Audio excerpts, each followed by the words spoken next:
Tak čau, já vás vítám u třetího dílu našeho podcastu Technický time a dneska tady s sebou nemám Tondu, ale mám tady bývalýho blokaře národního týmu a momentálně media manažera a trenéra v Ústí nad Labem Marka Béra.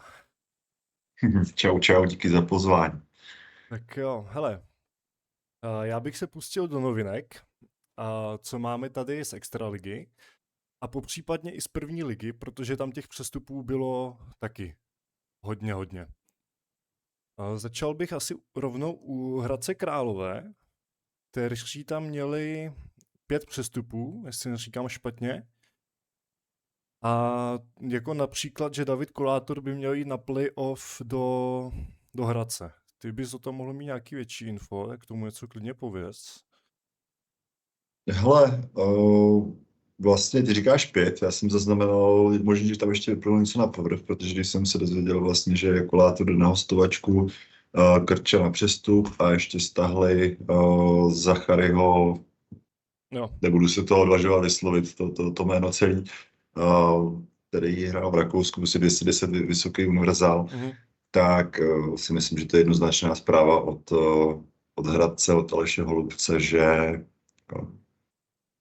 možná, když se kouká, co se teď děje v nižších patrech extraligy, tak to jdu asi zkusit, no.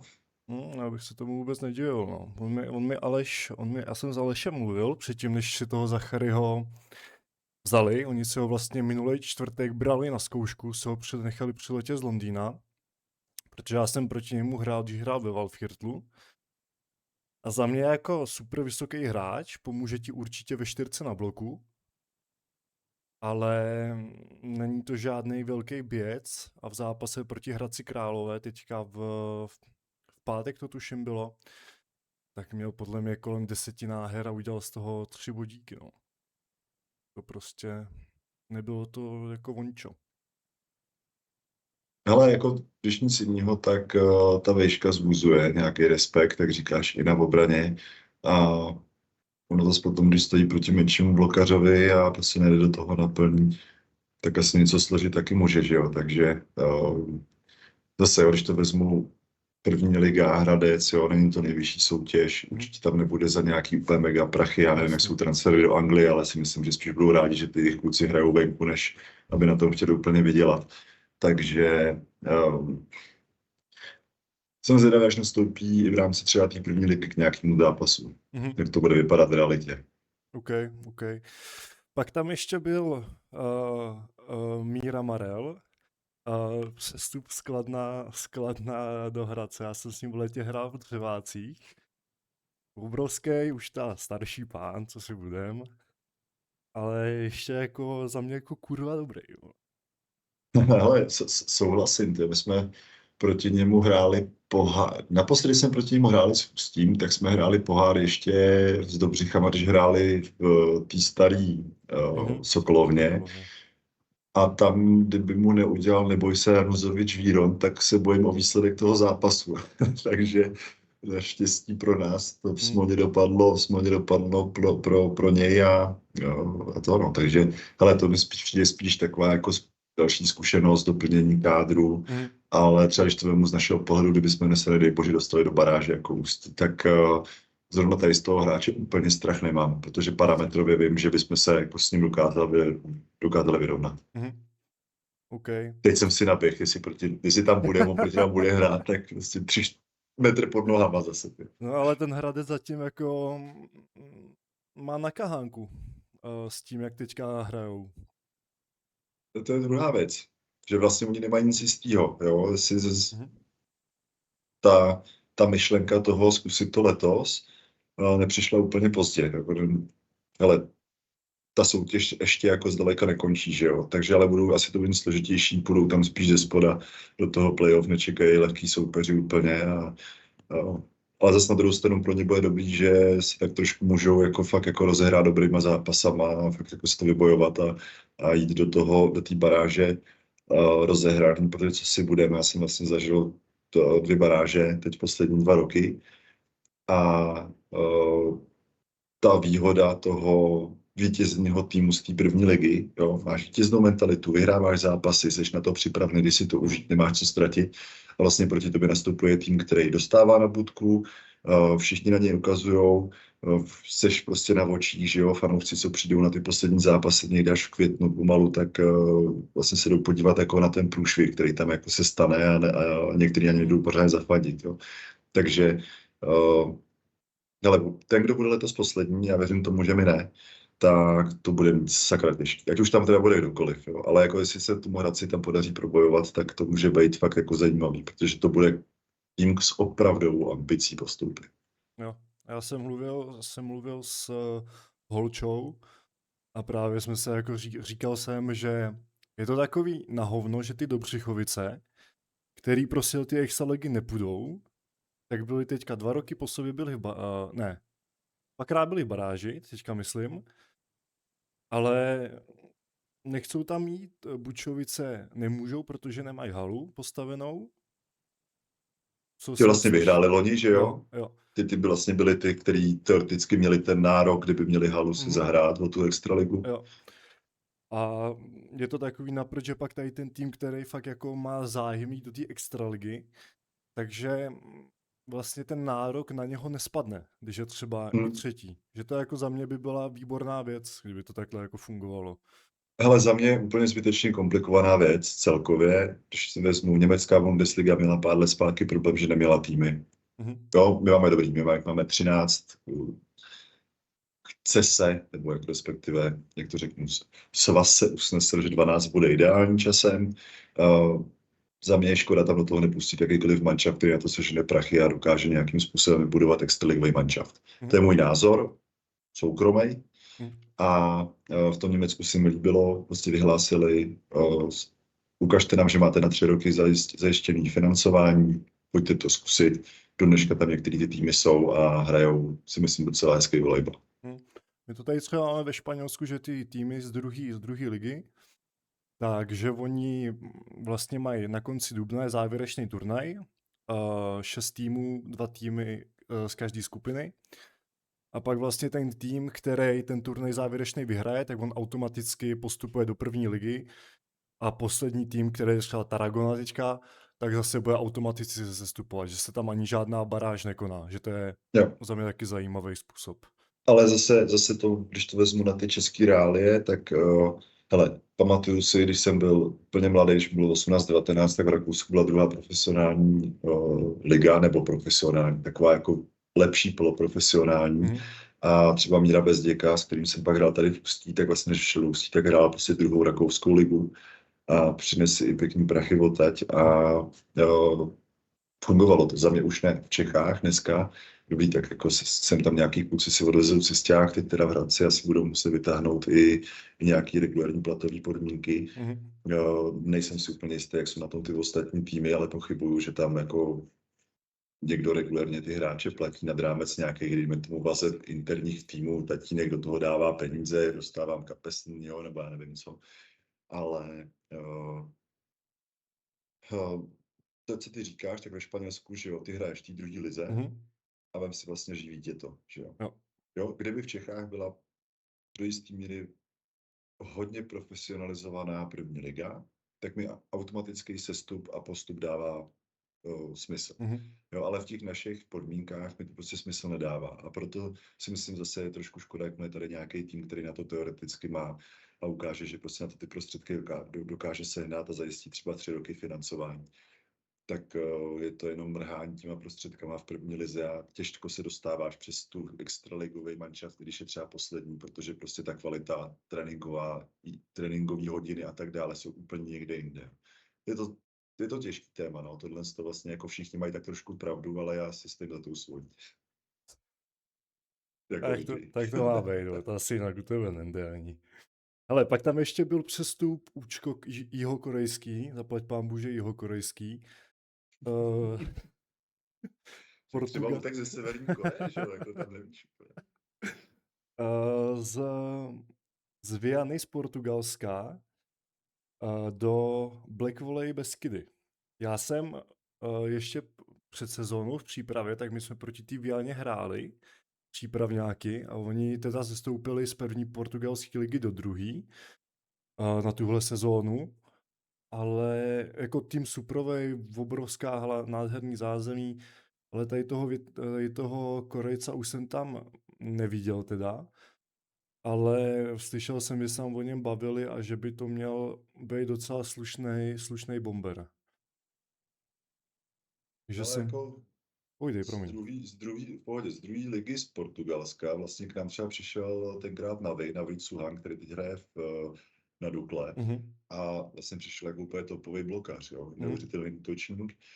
Takže sám to moc dobře ví, že tady v těch nižších soutěžích, jak ve Španělsku, tak v Portugalsku se pohybují kluci, kteří jsou fakt zajímaví a ten scouting tam dává hodně velký smysl. Mhm. Že jo, v Portugalsku strašně moc Brazilců, úplně jakože No. zajímavých, hodně jich míří dál, i skrz nějakou tu jazykovou nebariéru pro ně, že jo.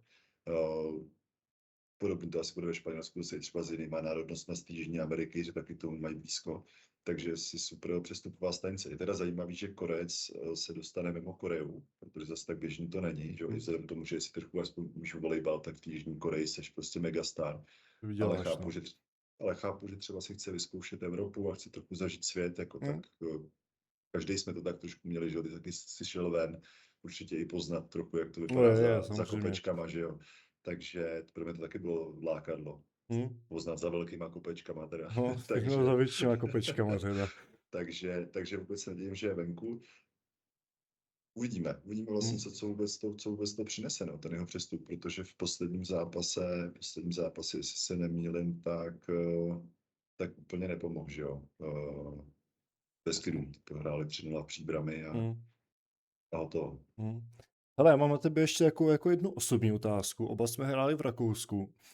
Jak ty se stvářil třeba na to, že teďka Kronthaler po x desítkách let ukončil seniorskou kategorii v Innsbrucku úplně? Shodou okolností vlastně jsme to naťukli 2 týdny zpátky, jsem dělal rozhovor pro Radiožurnál a tam celý to financování a celý ten smysl toho, proč tam byl volejbal, tak bylo nejdřív taková trošku řevnivost mezi Hot Volleys a Innsbruckem, dva největší prostě, že jo, Tyroláci proti Vídni, to je prostě velká věc, protože Hannes byl nahrávač a teď mi vypadlo jméno, majitel Hot Volleys a předseda svazu teď následně, tak byl taky nahrávač. Tady fanoušci nás jistě doplní, napište to do komentáře, že si to prostě nepamatuju. Takže oni jsou vlastně starý, takže vlastně od mala tam furt byla ta konkurence. No a vzhledem k tomu, že Hannes je majitel, respektive spolumajitel jedný z největších betonářských firm v Tyrolsku, takže cokoliv se staví od Bavorska po v Rakousku, v Tyrolsku, nebo severní Tyrolsko v Itálii, tak většinou do toho lije beton von. Jo. Takže tam to finanční zajištění je hodně silný, takže ty prostředky tam byly a protože zkušený a dobrý obchodník, tak dokázal vlastně na to navázat Hypotyro banku, proto to bylo Hypotyro volleyball team a další partnery. Jo. My jsme prostě jeden rok jsme měli sázkovku, pak to zase bylo něco, takže on dokázal vždycky do toho někoho dostat, takže i pro ně nějakým způsobem to nebylo tak finančně náročné a když bylo potřeba, tak to prostě tam to dolepil, když to tak řeknu. Ale vím, že ten business model byl takovej, že já to kryju ze zadu, ale scháním prachy tak, aby mi to stálo co nejméně. No. A buduju tu značku. Podmínkou pro to byla Liga mistrů, protože prostě to tam byl ten hlavní tahák. 3 zápasy v základní skupině na sezónu, kdy prostě přišlo několik tisíc lidí do té olympiahale a úplně super. A všechno se tak trochu změnilo v momentě, když se změnil systém, začaly ty předkola, Rakousko přišlo o přímý postup do základní skupiny. My jsme porazili Tel Aviv, myslím, že jsme porazili, už si pamatuju úplně přesně, a šli jsme druhý předkolo na Friedrichshafen. No. Takže konečná, šli jsme hrát Cevko, hráli jsme s Piacenzo nebo něco takového, jako taky dobrý zápas, jo, s tím úplně nevybavuju. Ale už bylo jasný, že to je vlastně málo. Jo? A už tam začalo být takový to, co s tím, protože jako já nechci tady hrát jenom Cevku, já chci hrát Champions. No tenkrát vymyslel to, hele, tak prostě budeme hrát Bundesligu v Německu. Vymysleli ten projekt s Hachingem, který drželi, pokud se nemýlím, 3 roky. Já jsem tam teda byl jenom tu první sezonu. 3 roky super, ale taky drahý match a všechno. A idea finanční byla taková, že půlku toho rozpočtu bude z Německa, co se žene Haching, Mhm. jako teď vlastně to, Jasný. jako ten Unterhaching, tam jak dělá teď Standa Pochop Mhm. manažera. A tenkrát tam ještě nebyl zapojený, on se pak teprve vracel z Budějovic, tam byl nějaký Rumun, který sliboval hory doly, ale nechci nějak Rumun. národnosti tady, ale ano, Rumun. přesně tak, prostě ano. Prostě Rumun sliboval, nedoručil, takže vlastně Hannes z toho nakonec odstoupil a vrátilo se to do Rakouska s tím, že slíbil klukům, kteří zatím hráli druhou nejvyšší soutěž, když si postoupí, tak je to nechá hrát, pomůže jim Mhm. finančně a vlastně oni tu první sezonu i hráli ty kluci, Mhm. co si to vybojovali, pokud se nemýlim. OK. No a pak zase, protože už že jo, má syna Niklase, super kluk, jako na to, že je to vlastně syn bambilionáře, tak skromnějšího kluka neznám pomalu. Jo, Já jsem měl všechno pro tady nej tým. trošku jináčí názor, já jsem ale proti němu jenom hrál. Ne Ne, takhle, proti němu hrát nechceš, jako no, já ho ale znám jenom tady z o to tady té lepší, stránky, no. o to lepší kluk, jako je do toho týmu, takže prostě na hřišti taky, jako na druhé straně, jako nebyl stál v té šestce proti mně, tak to byl prostě Seager, Mhm. sypáč, další se hrát, ale mimo kurt úplně pecka. No a tam to bylo jednoduché, on měl za úkol dostudovat, že jo, a vlastně pokračovat v tom té rodinné tradici toho betonového barona, nebo co oni to jsou pořád. No a on hrál chvilku v Německu, myslím, zabíl, Mhm. pak se vlastně vracel a ještě vlastně, než dodělal všechny ty nástavby na té vysoké škole, takový ty inženýry a všechno možné, tak vlastně furt tomu ještě hrál volejbal, tak samozřejmě táta tak trochu chtěl, aby to vypadalo tohle. A já si nejsem jistý, tam totiž končila nějaká dohoda, jestli si podpíral. A někdo tam odstoupil teď v té poslední době Mhm. a už by to bylo vyloženě na Hanesovi a to už jako řekl, hele, zase jako odsaď pocať, úplně to dotovat nechci. Mhm. Takže tak. OK, OK. Kdo nevěděli, tak už víte. A hele, asi bych rovnou šel, už máme za sebou 20 minut skoro, skočil bych na rozbor zápasu, na který ty se tak hrozně těšil. Budeme, budeme hele, normálně od odolky dolů. Dobře, Jak je to na svazu normálně naházený? OK, takže to bylo 31.1., že jo? Jo. Odolka Kladno. Mhm. Hele, ten zápas, jestli můžu začít, tak Můžeš. vlastně já jsem byl fyzicky na zápase Ústí Brno, Mhm. s tím, že hned po zápase jsem tam zdržel už jenom nějakou půlhoďku, sedl jsem do auta, jel jsem domů a vlastně přijel jsem a koukal jsem na konec tady toho zápasu právě. Mhm. Takže jsem z tiebreaku přijel do jiného tiebreaku a to, co jsem viděl, mě hodně bavilo. Musím teda říct, že nevím, proč na mě Kladno působí strašně vyšťaveným dojmem teda. Mhm. Když to srovnám s tím, jak vypadá na hřišti Vodolka, tak to jsou vlčáci, který koušou a nepustí. A to Kladno přišlo mi nějaký strašně unavený. Jestli toho je na něm moc v poslední chvíli, možná proto jsou tam ty přestupy, jestli je trápí nějaký menší zranění, který se prostě už doléčujou a tak dále. Asi tam toho bude víc, kdo ví. Ven se nic nedostává, takže vyloženě z toho tiebreaku, co jsem viděl, tak si vůbec nedivím, že to dopadlo, jak to dopadlo a že ta Vodolka je prostě přejela. Jasný domácí prostředí, klasika na Vodolce, že jo, super atmosféra, ale ten dojem z toho byl, že to Kladno jako fakt se drží. Mhm. No tak ho tam podle na tom Kladně furt bojujou s účkem, hraje na účku furt Čeketa. Ten zase teďka končil s nějakýma 19 bodama. A prostě asi to nestačí. Největší práci tam podle mě odvádí Honzátko. Ten je tuhle sezónu naprosto luxusní, podle mě. Ale velká změna na Odolce a proč tak hrajou výborně je určitě za mě ten francouzský nahravač. Je ten je famózní.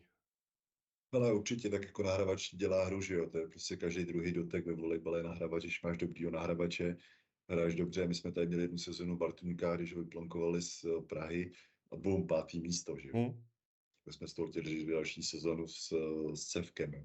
hm, Takže a už nikdy to tak jako nenaskočilo. Byť jsme tady měli Srběka, taky reprezentační nahrávač, že jo. Teď tady máme Tomase Soru, prostě taky za mě dobrý. Ale zkrátka nahrávači dokážou dělat fakt rozdíl z průměrného smečaře a tím nechci říkat, že Odolka má průměrný smečaře nebo univerzální nebo blokaře, ale ti udělá toho skvělýho. Sám to moc dobře víš, že dostaneš výborný servis pod ruku do toho nahrávače, tak se ti hraje úplně jinak. Že? hm. Je to tak, no. Je to tak. Takže jako za mě hezký zápas, ale zase možná bych čekal i, že ta Odolka je sekne 3-1, ale když už jsou takhle našlapaní a doma ještě ta Odolka teďka 6 zápasů, 7, už neprohráli, takže jako za mě naprostá bomba, ale Takhle, já jsem na poslední zápas Kladna viděl naživo z lavičky ještě jako asák trenéra, že? Když jsme jim tady dali 3-2, takže jako žádný překvapení vlastně, že prohráli na Odolce. už jste teďka dali 3-2 kde komu, že jo? No se dostaneme. Hele, Praha Karlovarsko. Já jsem to teda v predicích u posledního podcastu říkal, že Praha Karlovarsko přejede 3-0 doma. A ono to tak opravdu dopadlo. Za mě naprosto tristní výkon Karlových Varů.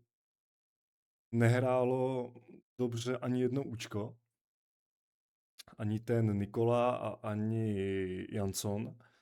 Mm. A končit první tým extraligy s 39% na účku je sakramensky málo a prostě nemáš nárok prostě vyhrát. 8krát zablokovaný za 3 sety je docela taky raketa, myslím. Jako tady se sešly dva velmi dobře bránící manšafty a až mě jako překvapilo vlastně, jak špatně na tom byly Vary, Mhm. nebo jak dopadly, přestože i v těch zápasech předtím, co jsem měl možnost vidět, tak tu sílu tam mají. Ale tím to prostě vůbec nevyšlo. Já bych řekl, že ta Praha byla zkrátka líp připravená, věděla, kudy se dostat skrz tu dobrou obranu Karlovarska. Mhm. Jo, jak když se kouknu za 3 sety, Praha 13 bloků, při dnešním style volejbalu. A my jsme měli za 500 jak s Brnem, jsme měli 14 nebo kolik. No. A oni to Mhm. naspíjali za 3. To si myslím, že jako není dobrý. A abych tady nechci poukazovat, ale chápu, proč furt Vary hledají účko. Jo. Ragnar Janssons evidentně jako super ranař všechno, ale za mě moc velká chybovost a právě strašně moc bloků. Jo, on Mhm. kolikrát fakt jako je schopný se máznout, takže to je sice blok jako za jeden bod, ale psychicky pro ten tým kolikrát to je, ještě se s tebou tahne ještě 1, 2 body, jo, protože to jsou brutální poklice. Neříkám, že to Lanky neumí taky teda, jo, ale tak nějak jsme na to připraveni a odpustíme mu to, ale přijde mi, že jako už trošku potom ty kluci taky koukají, že by chtěli, aby to účko zahrálo lepší zápas. Mhm. A je to taková i bolízka, no. Uvidíme, co ten Georgiev Nikola, Mhm. jak se rozehraje, zkušeností na to má dost. Tady v tom zápase dostal 8 nahrávek, že jo, takže jako z toho ještě asi není co soudit a řekl bych, že to může být spíš takový ten hráč s tím playoff efektem, jako když měli Cerdu na nahrávce. Jo, Mhm. vlastně celou sezonu nic moc a pak prostě přijde a vyhraje finále. Mhm. Jo, může to tak být, ale u toho Jansona s těma chybama zase ho musím na jednu stranu trošku obhájit, ale furt má 23 jenom. On sice je velikánský, skáče mu to, jsou od něho očekávání, ale furt je to prostě mladák. Že Jo, ta, souhlasím. Jako tady s tím nejde nesouhlasit, že jo, tak jako nikdy nejsme neomylnej, musí se tím jako projít. hm, A v jeho dobro doufám a věřím, že pracuje na psychice, protože třeba z loňské sezóny víme, že když šel na servis ve vypjatější koncovce, tak jako nedával. hm, Jo, vůbec. A co si budem, ten servis, to je prostě ty a balon, že jo, tam hm, jako nic jiného není. Jo, tak tam ještě je asi ten největší prostor spíš, kde může pracovat, než to, že by to neuměl, to pane bože rozhodně neříkám. hm. Jo, souhlas. Bylo tam ještě něco zajímavého v tom zápase? Tam asi nic nebylo, to prostě bylo volejbalová přehlídka od Prahy a končilo to tak, ten win streak Karlových Varů, 21 Přesně, já se jenom zápasový. zeptám se Pabla Kréra. Pablo, que pasa? Jeden blok jenom. My se vždycky sypali pod sítí, tak si musím Hele, rejpnout, že? hele, jaký ten Pablo je? Protože A, já jsem ho nezažil, když jsem ještě hrál v Česku. A teďka, když jsem se koukal na zápasy, tak je to takový jako sypač, fakt jakože se otočí, vyčumí tě. Je takový jako mimo hřiště, nebo to je taky zase takový ten opak? ale já tohle mám strašně rád. Mhm. Vyhovuje mi to. Mám Mhm. rád, když proti tobě je blokař, který se netváří jak špulák.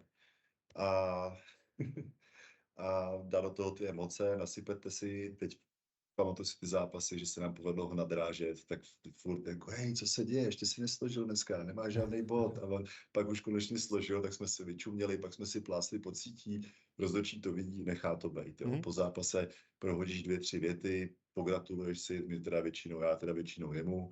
A když jsme hráli s Ústí proti Praze, a jako v pohodě, vlastně dneska, když jsem tam byl s Ačkem před Vánocema, nebo když jsme tam byli, no vlastně těsně před Novým rokem, Mhm. tak je to jeden z těch kluků, který vlastně za tebou i pomalu sám přijde, hej, jak se daří, prostě, co, nějak si přibral, takovýhle ty hlášky, jo, takový to okolo.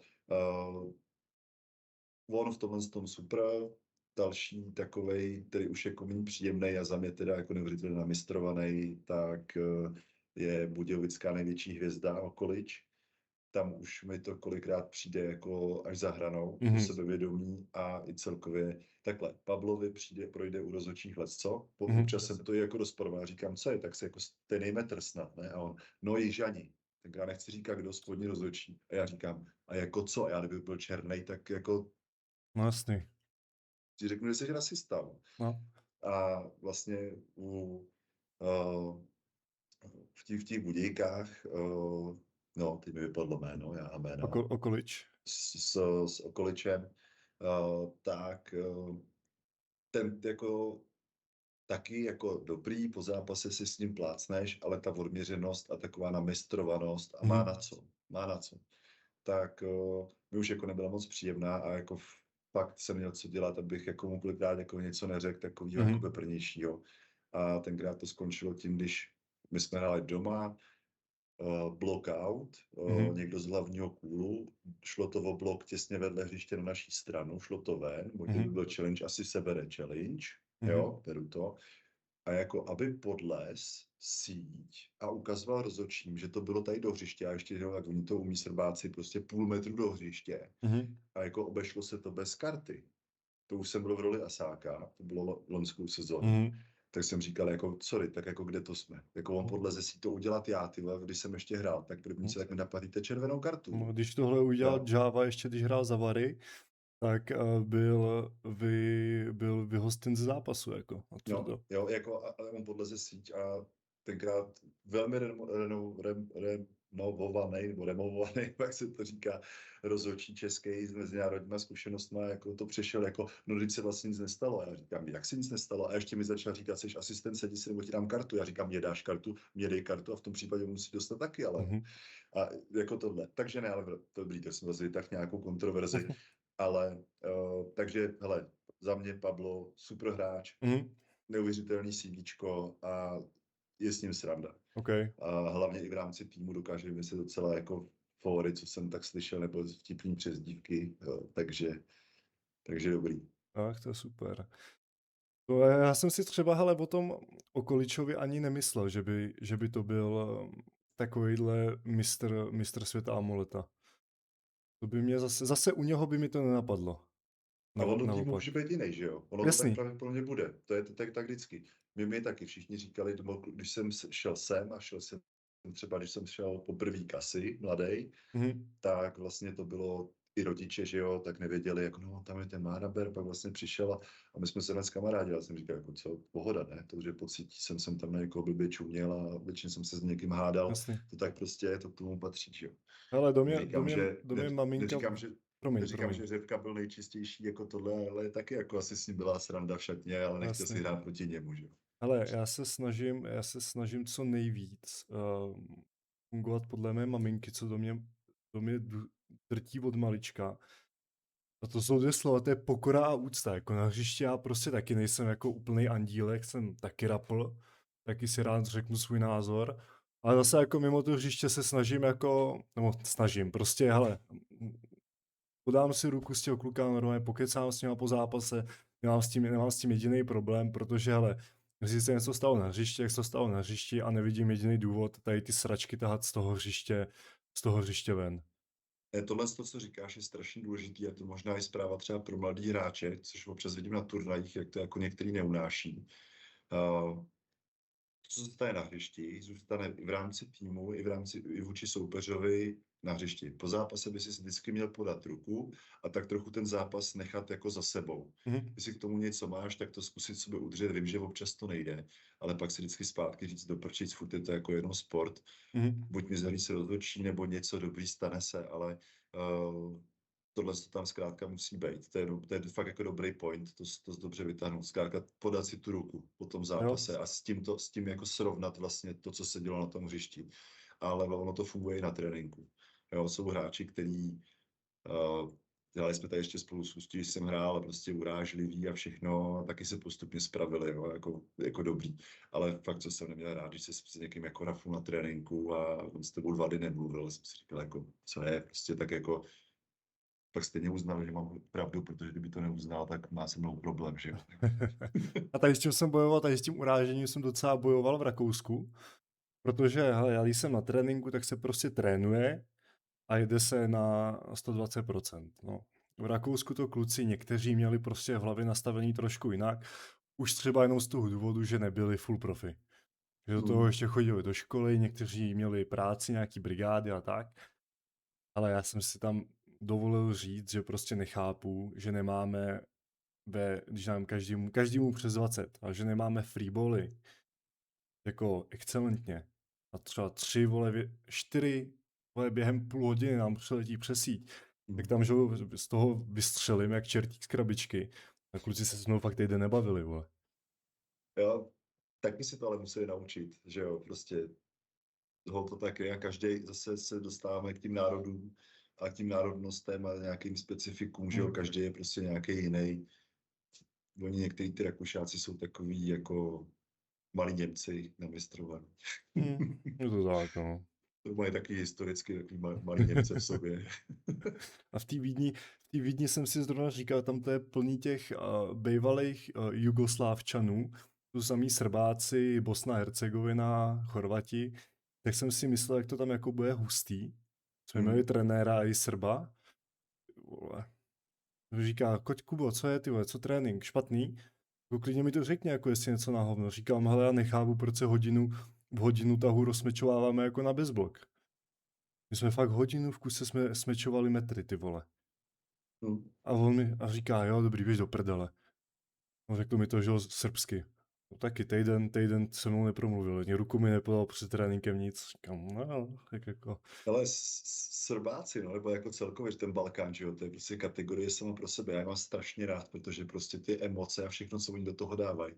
A pak potkáš přesně rozdílný povahy, jako je Blažo Milič, prostě strašně hodnej pahouk, 210 centiáků a pak jsme měli toho Peruničiče, tu stejnou sezonu, který vlastně měl Černohorci, který byl takový ten klasický Srbák, prostě jsem čekal, kdy vždycky vytáhne ten nůž a tohle, ale zase jako super i chemie, jako v rámci týmu všechno.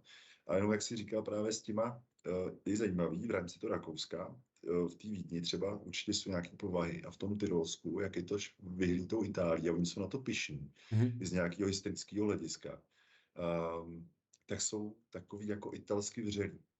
Je to strašně fajn. Když přijedeš do severního Tyrolska do Itálie, nebo jsi v tom Tyrolsku v Rakousku, tak mi přijde, že ty přijdeš ke každým dveřím a dostaneš prostě do ruky hned nějaký šnaps a šunku a mlíko, nebo prostě úplně jako fakt bojský region. A třeba i v rámci těch spoluhráčů, Niklas, jak říká mimo hřiště, prostě zlatý kluk, Alexander Tuš, jo, nahrávač rakouskou nároďáku potom, já už to popravě nevím, kde je mu konec, všechno milionoví kluci. Jo. My jsme tam měli třetího nahrávače, já nevěděl vůbec, že to je prostě nějaký kluk, jsem tam přišel, pinkal s náma.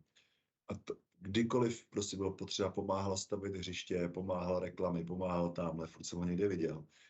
A přijel na trénink Porschetem a říkám, počkej, jako tohle. No, on má autoservisu, tak mu táta počal. Říkám, co dělá táta? On nějaký vrchní návladní prostě v rámci Tyrolska. Jo. A všichni skromní. Jako já jsem tam nepotkal jedinýho z těch mladých Rakušáků, který by byl pokorný, nechtěl pracovat a vlastně tohle. Takže úplně, jak ty říkáš, něco jiného.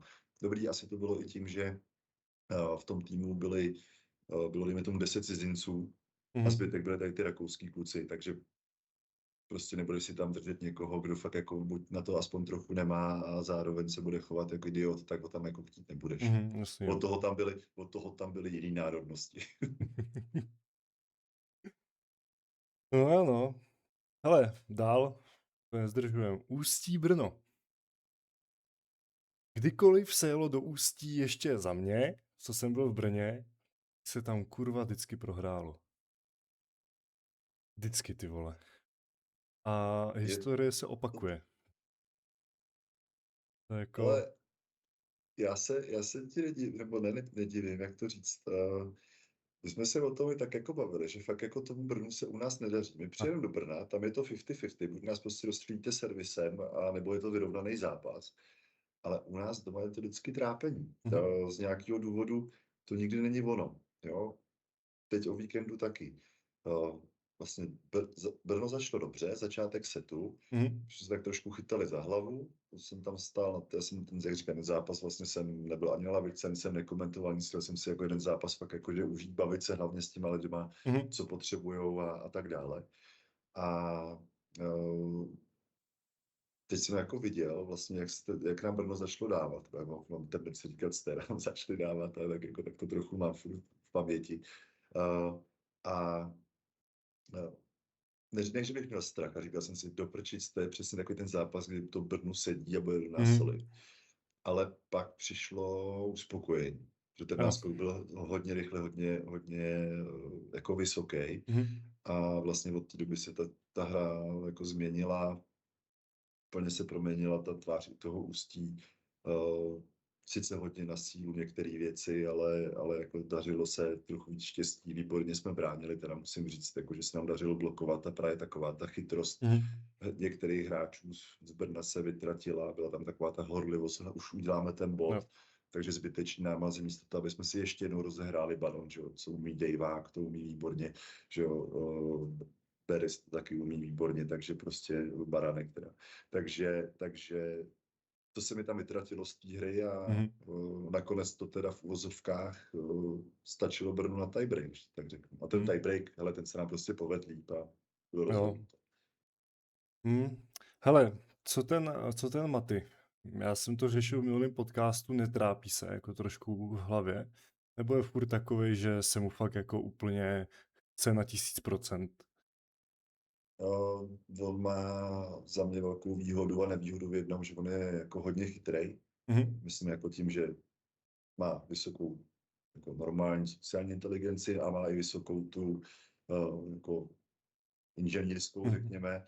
A on určitě ví, že by byl sám proti sobě, kdyby teď si zabalil. On si teď hraje pro nějaký luxusní angažmá do další sezony, když se nám ho nepovede udržet, což bude hodně těžký.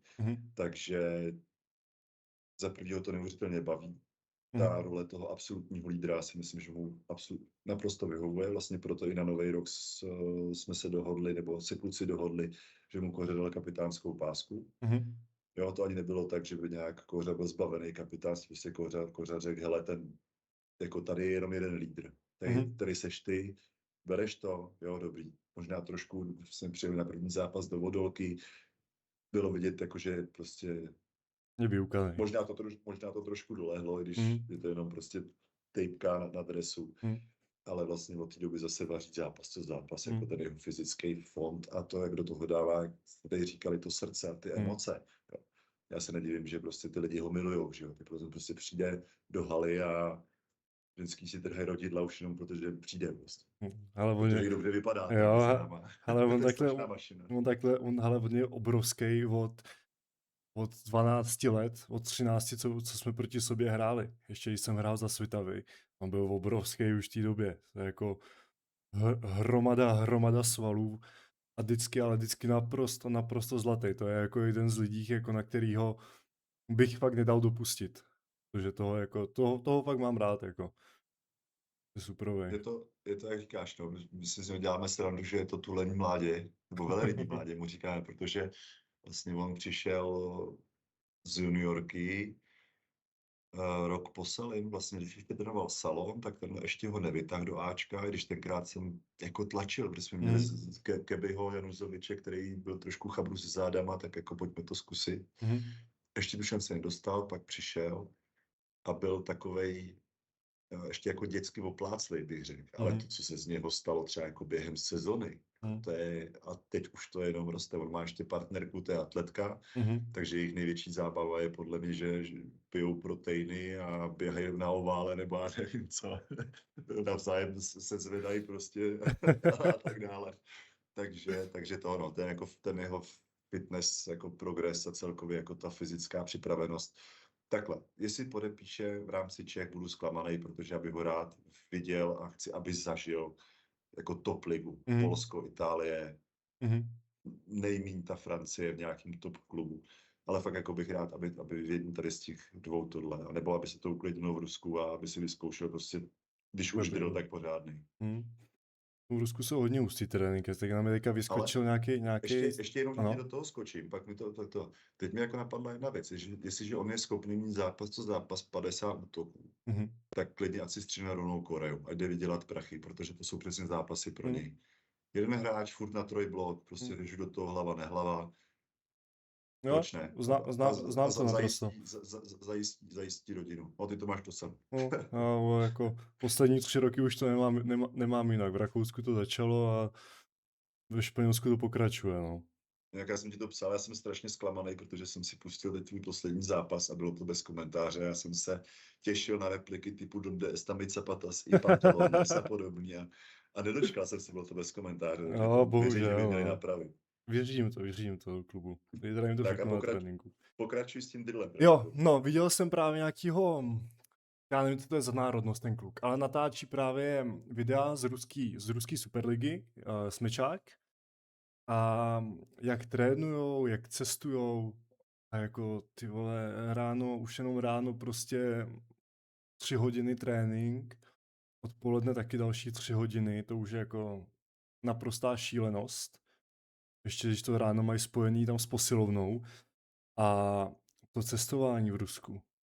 Ty vole, to musí být jako takový záhul. Ale my tady třeba máme nejbližší zápas, tak máme za 2 hodiny. Jinak, že jo, lítáme na Kanáry jsme 2krát lítali a pak hrajeme, za 2 týdny hrajeme až na francouzských hranicích u Bilba. Takže jako už jenom tady třeba fakt když jsi na cestě 6 hodin, už je hodně. A když si vezmeš pak v tom Rusku, že fakt oni cestují 15-16 hodin úplně bez problémů. Já si nedokážu představit, jak bych vypadal druhý den na zápase. To musí být peklo. No takhle, tobě nezbývá nic jiného, než vypadat dobře. No jako Jinak jo. na frontu, že jo? Jako jasný, no, ale jako zase, je tam určitě lepší, že přístup k fyzioterapeutům, k regeneraci a tedy. Za ty prachy se ti taky určitě líp stává z postele, ale i tak to musí být naprosto hrozný.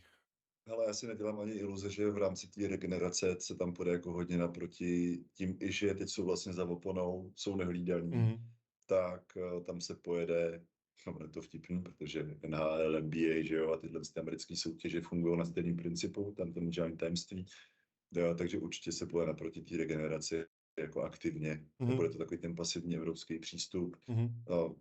Vždycky se o tom mám s někým jako možnost bavit, tak i doktoři říkají, no vlastně jako to není úplně špatně, když to je jako dobře nastavený, tomu tělu pomůžeš, ale jako nesfetuješ ho, nebo mu nedáš steroidy, ale pomůžeš mu, když je nemocný, dobře dobrýma práškama, Mhm. tak zkrátka je to lepší, než aby ten hráč o 3 dny prostě se potil, čtvrtý šel hrát, protože už musí, tak je lepší, aby po těch 3 dnech už byl jako aspoň trošku ready. Že?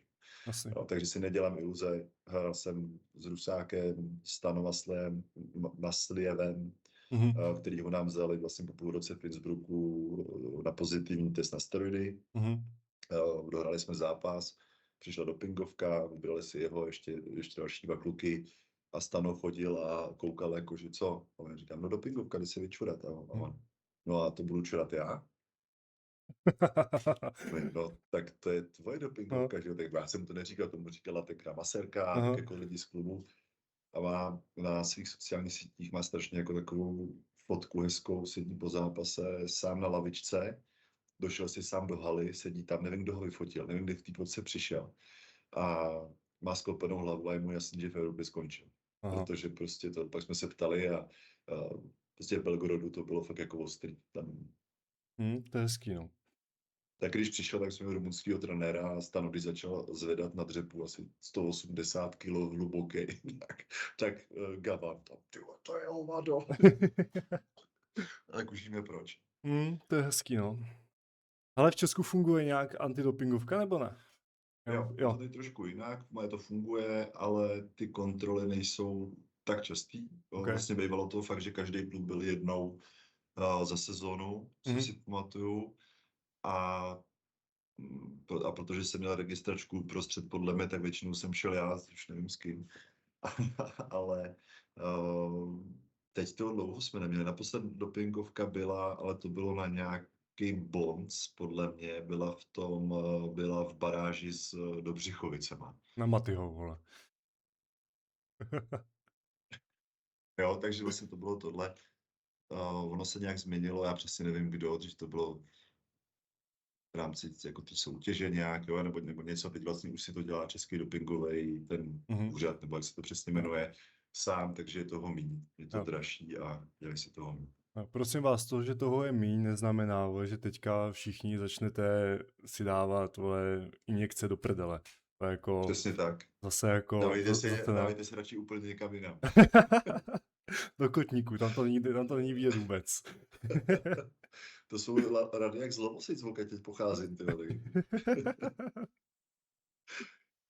No hele, no jdem od toho pryč. Ale já bych se tě ještě chtěl zeptat. Co si myslíš právě o Kamilovi Baránkovi, jak to v Brně táhne se svým věkem? Jemu bude 41, něco takového. A na ten věk jako furt ty body dělá. Dokud ho to baví a dokud ho Brno bude chtít, tak nevím, proč by tam nebyl, protože furt na to má úplně v pohodě. Jako tu ruku nezměníš, ta bude furt stejná. Ten výskok mi přijde, že už má stejný třeba 3 roky. Tam už jako nejde moc jako ani dolů, ani nahoru asi, ale prostě on jak má pavoučí ruce dlouhý, tak za mě jako absolutní přínos pro ten tým.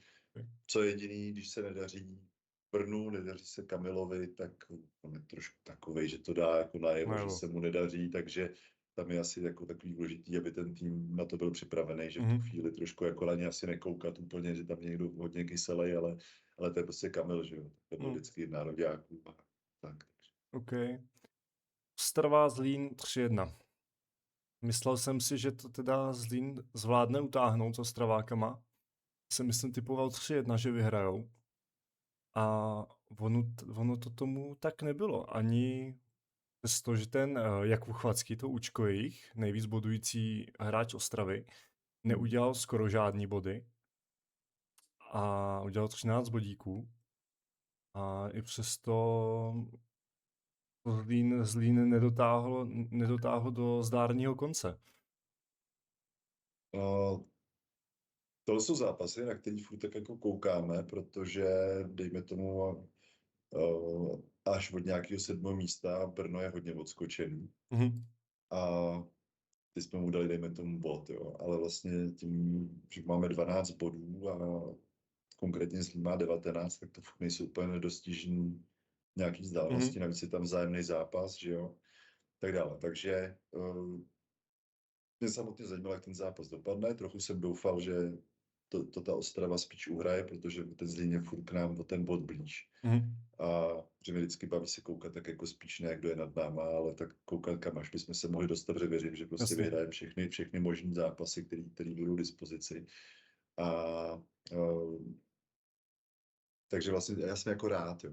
Teď pro mě je Okay. strašně ta Ostrava nečitelná. Když jsme tam přijeli, tak jsme dostali tak jako, že oni hráli, že nehráli, pak zjistili, že nám to úplně nejde. A ty Poláci jako jsou v tom takový jako krvechtiví, že oni jakmile trochu jenom cítí. Jo, to byly ještě ty rošády, tenkrát odvolal Nejvašina, Mhm. takovýhle ty různé změny a byly takový, přišlo mi docela otrávený. No, ale jenom, že když jim dáš čuknout, tak oni v sobě probudí takovýho toho polského zabijáka a prostě jde po tobě. No a oni to Mhm. tam tenkrát urvali tady tím. No, jen to, jo, když to vemu jako ten projev toho týmu, jak mám. Takže já se přiznám, že ten zápas jsem vůbec nevěděl, četl jsem jenom nějaké vyjádření. Když koukám na statistiky, Strava prostě za 410 bloků Mhm. proti 4 Zlínským. No, mají tam dobrý blokaři, to jsme pocítili taky. A Jo, je asi to... se to dalo i čekat, to Strava doma vždycky bylo trošku silnější než venku. Taky ji máme ještě doma, takže uvidíme. Já bych teda... To volá. A já bych teda... ten Gilbert, to účko americký, tak za mě jako suprový hráč, já nevím, kolik mu je, nahopaný jak svině, ale taky nedělá jako úplně žádný velký kvantum bodů a není úplně jako stabilní. Že tam bych v tom Zlíně taky za mě jako by se jim hodil někdo stabilnější a Kuba Pelikán je taky ještě mladý zobáček a ten taky to ještě, že ho v sobě úplně nemá.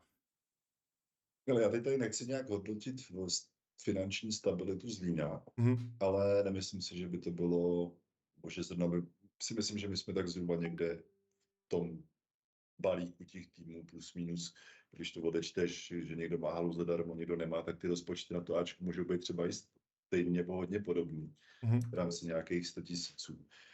A já si myslím, že můžou být vůbec rádi, že jsou tam, kde jsou, a to jenom díky tomu, že mají Pepu Truonga.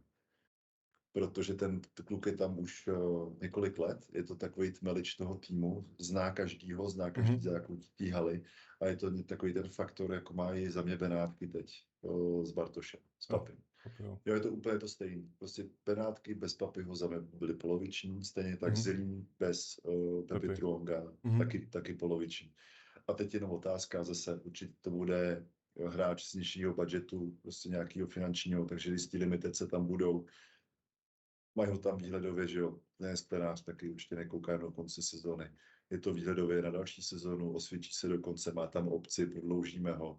A Mhm. zase budujou ten tým s nějakou vizí, že jo, dokud prostě Pepa bude chtít hrát, nahrávat, tak to vidím i takhle do budoucna. Tu letošní sezónu ještě jistou nemají, Mhm. to rozhodně ne, tam se může stát hodně věcí, ale viděl bych to, že to není příchod, jako když bereš univerzála do Vadu, který si myslím, že je fakt jenom do konce sezóny.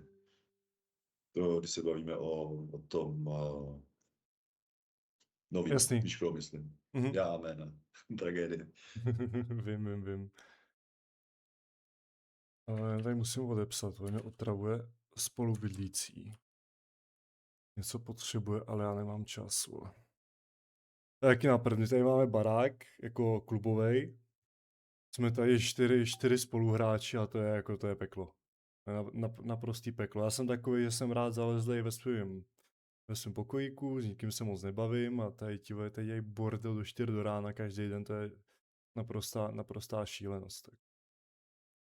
Říkám, příští sezóna už jedině samotný bydlení a tohle nejsem moc sociální člověk. Jako vůbec. A my jsme byli v Innsbrucku, jsme bydleli nad městem v Muters, což je skoro 1000 metrů nad mořem vesnice. Mhm. A byli jsme v domácích a ty měli statek, nebo takový, jak oni mají takový ty Jo, usedlosti. jo, jo. A tohle to vlastně to byl barák vedle toho jejich, tak byl ten barák starý a tam byly byty, 4 nebo kolik a bydleli jsme tam. Já, tenkrát Tepám, třeba Účko, Janis Peda, Smečař a ještě někdo tam byl s náma. To je jedno. Zkrátka 4 jako hráči, každý jsme teda měli být. Mhm. A už i to kolikrát stačilo, protože staly dřevěný podlahy, my jsme byli úplně nahoře, Mhm. takže a měli jsme malý dítě, takže jako Mhm. si ty tam furt něco běhá, tohle to. Já nechci mi představit, když to máš vložně ještě potom jako víc a mladší kluky. No to. A jako já jsem si myslel, že půjdu do společného bydlení se stejně starýma klukama, což se stalo, akorát, že oni jsou prostě jako hlavičkama úplně někde jinde všichni. To je na posrání, doslova Ale do musíš, písmene. musíš jako ze sebe jako vypustit to děcko v tom případě, tak jako si ze mě dělají kluci si ránu, že já se furt choval, nebo nechoval jako děcko, ale furt jsem si udržoval takový to, že když jsem se vrátil do Ústí, tak seš furt s těma mladejma, že jo, tam je prostě mladý manšaft, takže vlastně mi to neopustilo dneška, teď trénuju ty mladý, že jo, tak to furt to držím, vím, co je 6-7, vím, co Ty je vole. prostě RIS, vím, co je tady to, takže docela se naučí mě to, když se spolu trávíme 6hodinový cesty do Ostravy na turné a tak musím říct, že je dobrý. Takže ale jdeš z páprdatíš, no, pak buď mladý, dokud to jde. Ale chápu, že to je oprus, když se potom do 4 někdo dělá bordel, to je jako, Jo, to to je rozumím. jako... Takže tak, no. Hele, další zápas jsme měli, Příbram Beskydy. Dan Rosenbaum v pozici hlavního trenéra. Asi dobrý, když vyhráli s těma Beskydama. Nevím, jako... Ale zase, jo, rozbíde se to tady minule, když si vezmu, že nejzkušenějším hráčem ze vší úctou prostě je Matěj Koloušek, který vlastně tady hrál u nás nějaký 4 roky zpátky ještě, tak pro mě jsou překvapení celkově ty její výkony. Velký Mhm. klobouk před Godzim, že je také dal dohromady, co teda vím od kluků, tak jako teda to je jako těžká škola, jako pro ty kluky, jako ten z nich udělá roboty. Jak kdo to ustojí, tak si myslím, že z toho bude těžit další 10 sezon fyzicky. Mhm. Ale za mě obrovský překvapení, super talenti, ale zkrátka někdy se to projevit musí. Jo, oni mají zápas, kde fakt jako zahvězdí, pak prostě přijdou do Příbramy, kde mají spíš ten tým zkušen, už jako i hodně zkušených hráčů ze zahraničí a tak Mhm. dále. U té Příbramy mi vždycky přijde, že je takový důležitý point toho, ať už je tam jakýkoliv trenér, aby vybral dobrý mix do začátku zápasu. Mhm. Jestli mi rozumíš. Jo. Jo, vlastně jakože třeba když jsme hráli my s nima, nezačal dobře, dali jsme jim první set, pak našel optimální sestavu, to ještě trénoval ten, to byl taky Rumun, že jo? Jo, Rumun. Jestli jsem, A to samý Rumun dneska. jeho mladý hraje v Polsku v Plus lize. Jo, takže vlastně našel ten mix a pak Mhm. už ten zápas byl úplně o něčem jiným. Jo. Jo, a teď, když to řeknu, Dan postavil, když na to koukám, takovou jako předvídatelnou sestavu se svým mladým, Mhm. s nevyslovitelným Michalem a spol a vlastně jako trefil to na první dobrou.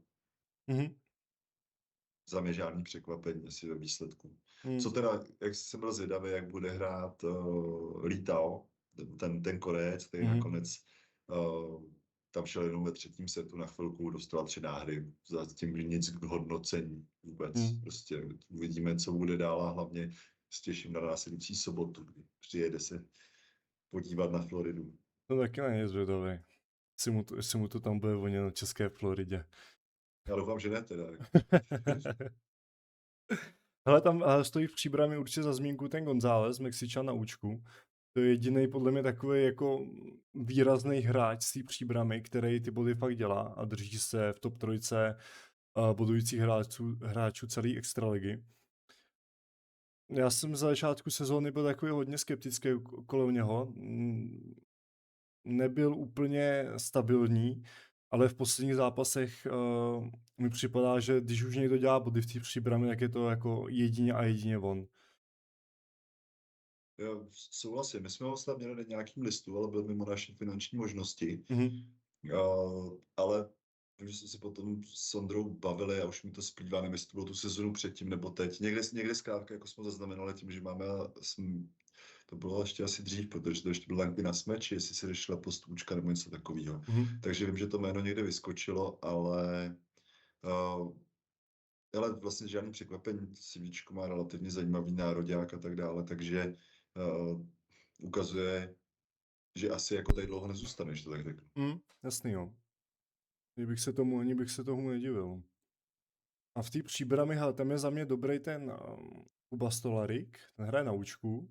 Teďka si mu ten zápas nevyvedl úplně, ale on je malej, je to malý účko, podle mě má sotva, má okolo 1,90 m, ale je zase ten v té Příbrami, kdo ti ty body, teda v Beskydech, kdo ty body dělá a dělá je taky hodně stabilně. Dobrý, ale zase mu teď dobrý nevyšel mu jeden zápas, to se stane každému. Nejsme roboti, že jo. Ale za mě to je klíčový hráč Beskyd a pokud se nechytne ten Litao, tak bude se řešit, tak on bude ten, který podle mě bude řešit, jestli bude budou Beskydy v baráži nebo ne. Do budoucna.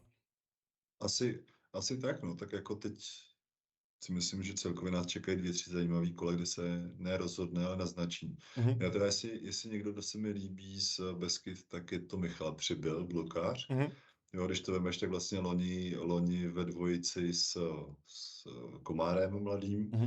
A jasně, není tak výrazný, není tak vysoký, není to taková jako hvězda, takový top jako nadtalent, až bych řekl, generační.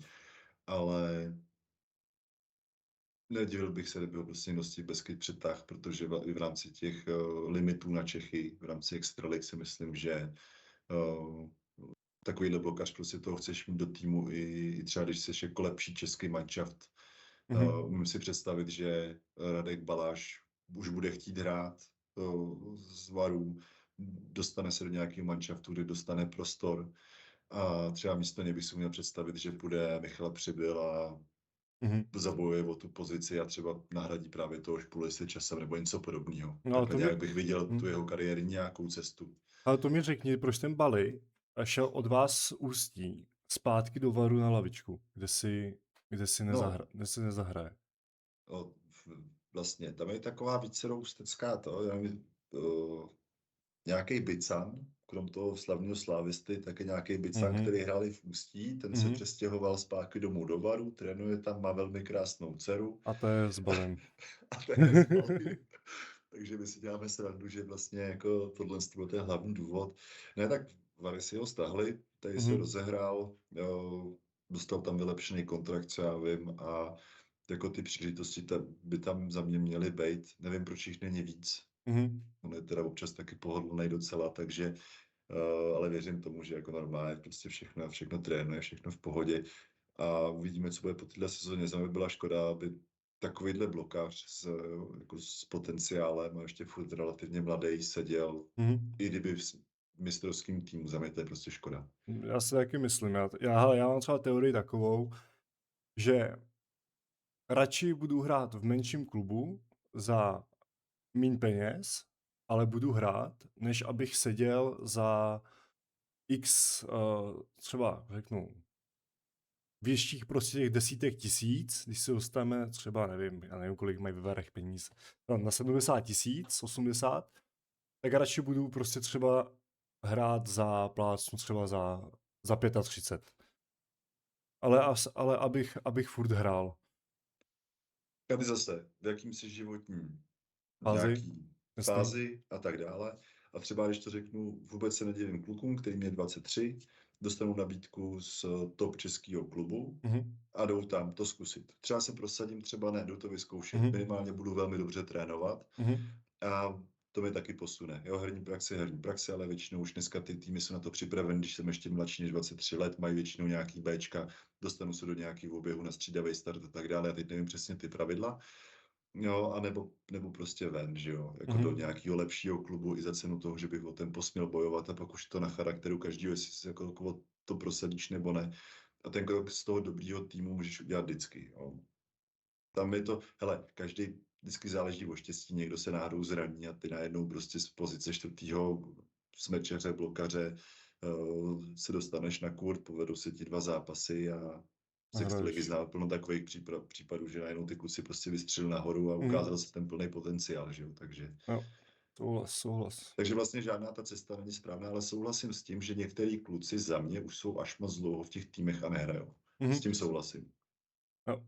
Že už stačilo. Jako. Jo, jako, ale já si na rovinu nedokážu představit, že bych měl být třeba v nějakém klubu víc jak třeba 4 roky. Že to už je jako podle mě moc, podle mě i trošku jako spohodlníš, protože si říkáš, no hele, tak ještě to tady mám podepsané ještě na další 2 roky, tak jako co já, vole, bych se tady s tím, vole, hrál, Já jako. myslím, že bys si měl pozvat teda v tom případě Michyho, ale on si to vždycky měl udělat hezký, takže. takže. To je pravda, takže on byl jak dlouho v těch Budějovicích? 18 let? No, něco takového. Já No. myslím, že mu, jestli snad mu chyběl rok na Habyho, nebo kdo to tam teď drží, Radek Mach, Radek anebo, Mach. nebo Habada? Podle mě Radek Mach, ale nejsem si jistý. Musím najít. No, to mám najít, ale podle mě Radek Mach je furt na prvním místě. A ten taky, teďka hrajou. To je nejlepší tým podle mě v České republice, co hraje krajský přebor. Radek Mach, Mára Zmrhal a teďka Michy teda hrál i první národní ligu. Hele, můj brácha shodou okolností hraje tady ten kraj. On hraje za Krumlov, kde zase hraje Mladý Pochop, že jo, a tady další jako prostě taky volejbalisti s extraligou, nějakým štrejchem. A my jsme, jako když pojdeš na ty lustry jednotlivých týmů, ty blaho, to je prostě minimálně do druhé ligy, nebo na první, jako to je soutěž, jo. A taky to tak podle všeho vypadá, ty zápasy, jo, to má úplně kvalitu někde jinde. Já si dovedím představit, že přijedou tady z toho kraje, že by měli hrát tady s naším ústeckým krajem, který ještě tím, že teď hrajeme druhou ligu, tak je takový vybrakovaný. Takže fakt jako vlastně jako masakr, tyjo. To je soutěži prostě. A ještě Mára třeba Zmrhal, který je ještě prostě furt mladý. A prostě 2 roky zpátky skončil, myslím. Že 2 roky zpátky skončil. Jo, nějak tak, no. A jako furt mladý kluk a krajský přebor tam jako chudáci, co proti němu hrajou. No už byli chudáci, co ti proti němu hráli v těch extralize dost často. To jo, ten lámal všechno, co mu stálo v cestě. Ale Budějky Liberec. Borkovský Mateus, to je to účko, liberecký Polák, co si ho dotáhli po Vánocích. Říkal jsem asi po druhém zápase, že si na něho kluby zvyknou a už si neškrtne. A on už si neškrtl. A on už si vůbec neškrtl. A šel místo něho hrát Kryši. Který si škrtl jako o trošičku víc, ale jako taky tak si moc. Jako na 50%. Jo, jasný. Furt je to jako dobrý, jo. Furt je to lepší než 33. Jo, ale... Jak říkal Michy, to je takový jako lepší Aidan, no. Aby pochopili, my jsme vždycky po zápase, někdo přines statistiku do šatny, koukli jsme na čísla, hodnotili jsme, jak je kdo sír a Michy přeci nikdy nebyl od toho skládání, ale spíš od toho, a jako většinou byl nějaká dietní mozzarella, jo. Takže prostě... Takže tak co, vždycky jsme říkali, že někdo útočí na Sejra, tak to je prostě 33, že jo. Tamhle ten Mateus Borkovský, on je typ univerzála, řekl bych něco jako já, že ani mu to neskáče jako extrémně, ani mu to neskáče málo a je takovej běc, hodně si pomáhá blockoutama. Akorát, že u těch Budějovic, vole, tam jako nevím, jak si pomoct jako blockoutama, tam jako, vole, tam to je fakt jako na to zavřít oči a nahulit to někam aspoň do haly. No, nebo musíš být jako hodně šikovnej, že jo? Jasný, technicky. Když jako účko smečuješ proti Kalvovi, který za mě je absolutně jako ustřelený smečař v rámci té české extraligy, to je strašně jako, jak na to se krásně kouká. To je přesně ten volejbalista. Já se těším, až budeme hrát, až bude Final Four českého poháru. Já to tam pojedu podívat. tam budou nějaký další věci svazový okolo, takže tam stejně budu muset, tak se Mhm. těším, až zase uvidím naživo, protože to je fakt jako, to je radost koukat, no. Takže Mhm. i když jdeš proti takovému týpkovi, který když chceš vymlejt, tak vlastně si ti to vrátí dvojnásobnou rychlostí na hlavu, protože on je schopen ti zasmečovat proti, tak to jako je úplně jiný level, no. Jako, ale ty Budějovice, co mají za tým na tuhle sezónu, tak je to těžký přestřel a myslím si, že by oni měli být ti, kteří budou apelovat nejvíc na titul. Jak aspoň, když už tak Určitě, pohárovej, tak i bych řekl extraligovej. je to rozhodně největší aspirant, ale já si myslím, že jako tam myslím, že letos to se jenom o 3 týmech. Uvidíme teď, co s Varama, teď mají šedívku, hledají se, Mhm. ale jestli tam bude někdo jiný, tak jako to bude mega ústřel. Bude, Jako jeden no. z těch 3 týmů bude mega zklamaný, Mhm. zajímalo by mě, kdo to bude. Mhm. Ale já si stejně říkám, ten Liberec, že ty poslední roky není na tom topu, co prostě bejval, když to vezmu třeba, nevím, 5 let zpátky, když tam ještě hrál Kryško na smyči, když to tam nahrával v tu dobu, to ani, jo, Vova Kovalčuk tam nahrával v té době, že to prostě fakt byl tým, který se v té top trojce držel jako zuby nehty a z ničeho nic je z toho prostě za poslední 2-3 roky tým, který je v top 6 a ještě to je takový, jako že Brno je teďka třeba jako bod za něma v tabulce. Tohle je průšvih. Jako to, No. že nejsou v top trojce, tak beru, přišla Praha, plně zamíchala tím prostředím. Jo? Mhm. Předtím přišly Vary, zase narušili tu strukturu, která tady byla. Jihostroj proti Dukle, jsem tam do toho Kladno, když se jim povedly nějaký dobrý přestupy a vždycky tak jednou za 3 sezóny tlačili, tak do toho přišli tady ty 2 velký hráči, takže se to celý zamotalo a rázem oni jsou regulérně 5. kolo vozu. Mhm. A to ještě jako se vší úctou Korolce třeba teď, že jo, která Jo. prostě z těch zdrojů, který má, tak neuvěřitelně šlape. Za mě strašná škoda, ty možnosti té Dukly jsou za mě větší a nevím, nakolik vlastně, co přišli ženský, tak to trošku, jako kdyby se to rozmělnilo, ta Mhm. kvalita. Nemyslím si úplně, že by to bylo jenom kvůli budgetu, že rázem se to musí dělat mezi 2 týmy, ten určitě narost, ale nějak to nejde dát dohromady, no. Za mě ten tým nikdy není poskládaný tak, aby byl vyloženě jako vítěznej. Jestli to je fakt jako o těch penězích, anebo o tom, kdo ten tým skládá. Já asi Hej. nejsem schopný jako úplně jako říct, kde je ten problém, ale souhlasím, že minimálně 3 poslední roky se na to jako, to vidíš na těch reakcích na sociálních sítích. Ty lidi jdou radši na ženský volejbal ze vší úctou, než aby koukali Mhm. na chlapy, jo, pomalu. Mhm. To je špatně. Určitě. A za mě jako prostě ten problém bude um, ve výběru těch trenérech, když minulou sezonu tam měli toho Itala, toho taky vybombili, pak to měl Merta, teďka je zase zpátky Brom, který jako je výborný trenér. Má obstojní CVčko, ano. A, a jako já si nedokážu představit, že bych byl v týmu, měl tam prostě nějakou dlouholetou smlouvu a každou sezónu by se mi vystřídali 2 trenéři. Jako když si vezmeš italského trenéra a pak si tam máš českého trenéra, tak to jsou úplně 2 jinačí světy přece. To je jako, Já, Když tam brali toho Itala, tak my jsme proti ním hráli přátelák s Ústím. On trénoval, teď se jmenujou Volley Goats v Německu. jo, Je to no. tady odtaď 3 hoďky od nás Ústí. Mhm. Kromben si nepamatuju ani názvy měst, takže jako v pohodě. A tam trénoval, tak jsme měli nějaké reference od těch hráčů. Vím, že jsme se tam s ním bavili, bo já jsem s ním pohodil pár slov. Ondra se s ním vlastně docela bavil, oni byli pak i tady, mám takový dojem. A právě bavili se o té jeho filozofii Mhm. a tohle. O, Překvapilo mě, že z tohohle byli na Dukle překvapení. Za mě to nevěděli. OK. Jako plno věcí. A Mhm. celkově tohle to mi přijde na té Dukle takový, jako my jsme vlastně překvapení z těch hráčů a tak dále. hele, všichni se známe, všichni jako v rámci toho volejbalu, podle mě si zjistit lepší informace o hráčích, kteří už třeba hrajou i v rámci Evropy třeba 2-3 sezony, a to jsou Mhm. hráči, který kupuje Dukla, tak si dokáže říct, jako zjistit o mnoho víc, podle mě, no. Mhm. Jo, souhlasím, jako Jo, není to tady zase natolik velký prostě, aby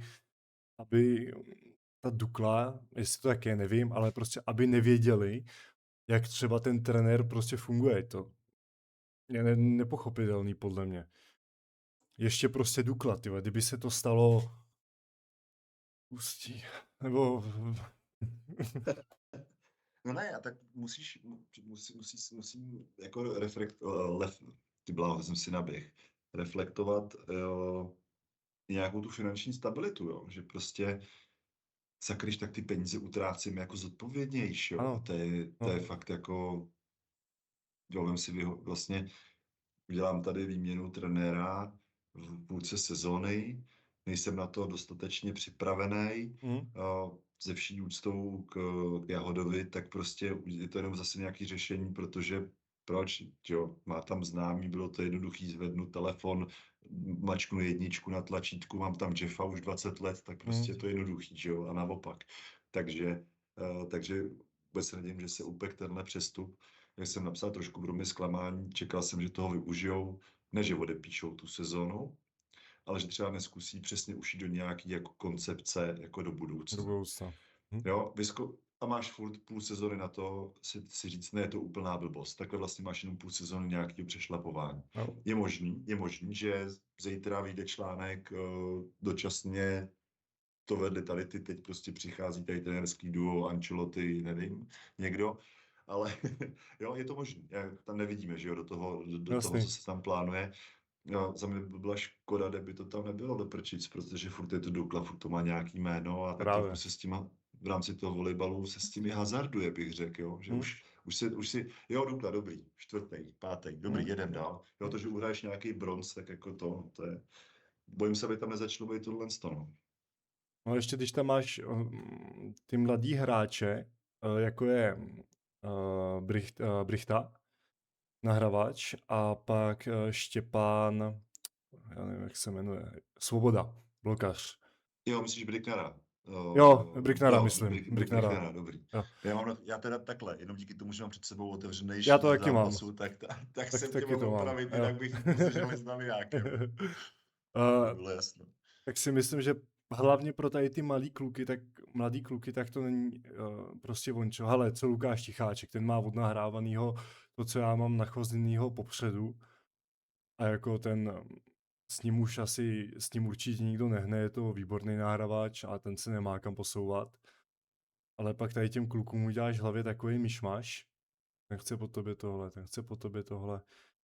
A ti kluci pak neví, z který do který, a může se stát, že z toho budou mít takový mrdník, vole, že to začnou mixovat řeknu třeba nějaký techniky dopředu, do sebe, a ze Štěpána Svobody, který je luxusní. Jako dobrý, nic.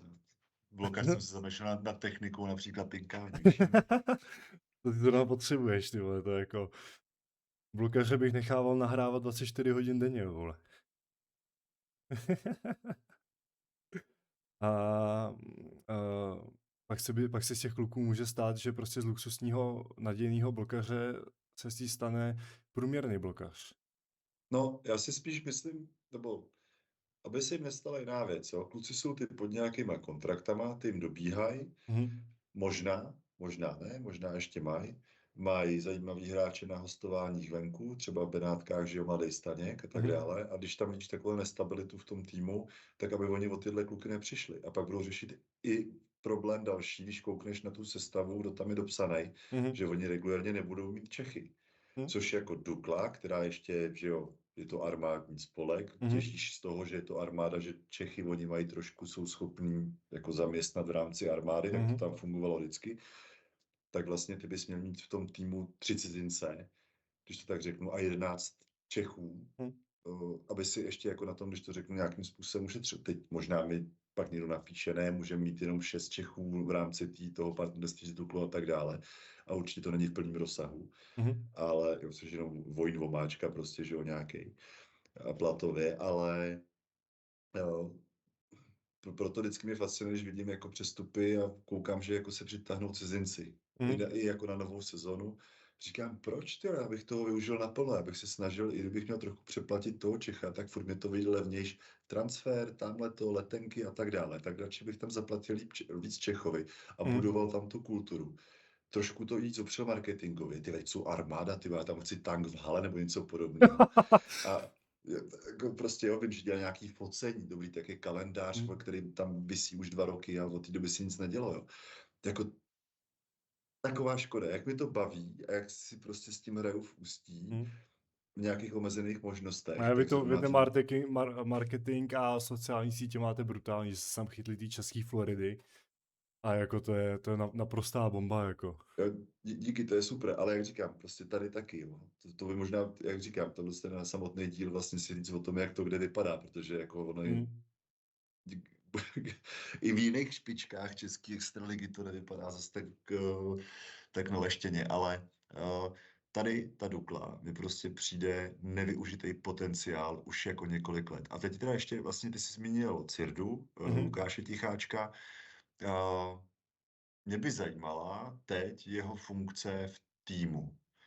Mhm. Jako, protože prakticky už nehraje, nebo hraje minimálně, že jo, hraje Šimon, Mhm. hraje za mě hodně dobře, podle mě, jestli se tam nezlepší situace, tak si ho někdo stáhne úplně easy peasy.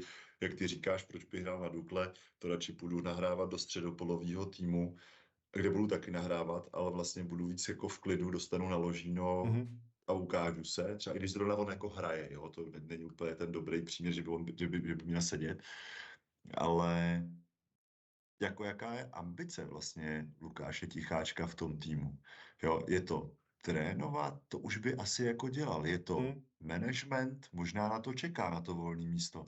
A teď vlastně, jo, teď Mhm. Jo, jasně, chápu, no. rozumíš mi, kam tím mířím, Jo, jo. to chápu, to Krom je, toho, že na té soupice, když nehraje, tak je úplně zbytečný, protože to je Polák, že jo. jo, Takže, jo, jo, a jo, pak se stanou takové veselosti. to je stejně jak Juicy v Brně, že jo.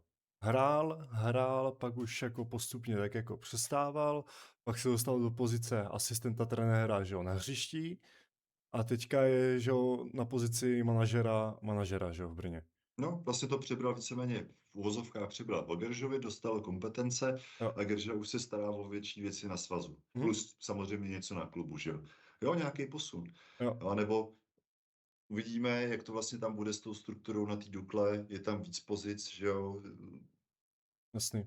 Pan Šimoníček ze vší úctou vypadá furt skvěle, že jo, to je obrovský medvěd. Ale prostě tak třeba jako to tam chystají nějak jinak, že jo, i tomu Pazimu vymysleli místo, tak mě Jo, říkají, že pro Cirdu, když tam je furt tak jako, že tam furt je, takže mhm. taky jako se tam něco s tím nechystá, nebo to nějak rozdělí ženský chlapy. Jo, furt jako Jo, čekám chápu. vlastně, kdy se tam okolo té jeho pozice něco stane. No hele, a proč ten Lukáš má furt jako, že jako zapsaný tady v Česku jako Polák? On má polský volejbalový občanství nebo co No, protože takovýho? on v Polsku, aby jako Polák a tím, že má Polku manželku, Jo, tak si udělal polský občanství a tudíž v Polsku mohl hrát jako Polák, ale tím je ten tom teď tak trošku bitej a proto tady musíme vidět nejvyšší libero extraligy Jakuba Veselého. On je tam dvakrát dokonce koukám, on je nahoře s 2 a dole s 15. jo, je tam, no. Hm. No to je vidět, že to je člověk hned na několika židlích. Jako on, když se natáhne, tak jo, no, to je taky obrovský človíček. Taky pavouk. Strašný. Hele, posuneme se na výkon kola. Výkon kola za mě jsem dával druhý podcast jsem dával na účka. Výkon kola. První byl Matilang, druhý Čeky. A já u toho možná zase i zůstanu. Možná jsem trošku zaujatý, protože to je z mý pozice, ale dal bych to Brychťákovi. Hmm. Dal bys to Bechtovi, vlastně jako proč ne, no tak Hmm. rozbil 74, Liberec, no. 74% na útoku proti Liberců, 19 bodů za 3 Hmm. sety. Hmm. Já se přiznám, tady to se mi strašně jako těžce hodnotí, Mhm. ten výkon kola, Mhm. že asi jako v rámci toho jednoho zápasu, a kolikrát to taky nejde, jsi schopný vytáhnout, že teď na Vodolce dostal cenu nahrávač Mhm. Vodolky, super týmový výkon, vlastně tam nebystrovat komukoliv, že jo, tak to, ale je pravda, že on fakt jako dělá ten rozdíl.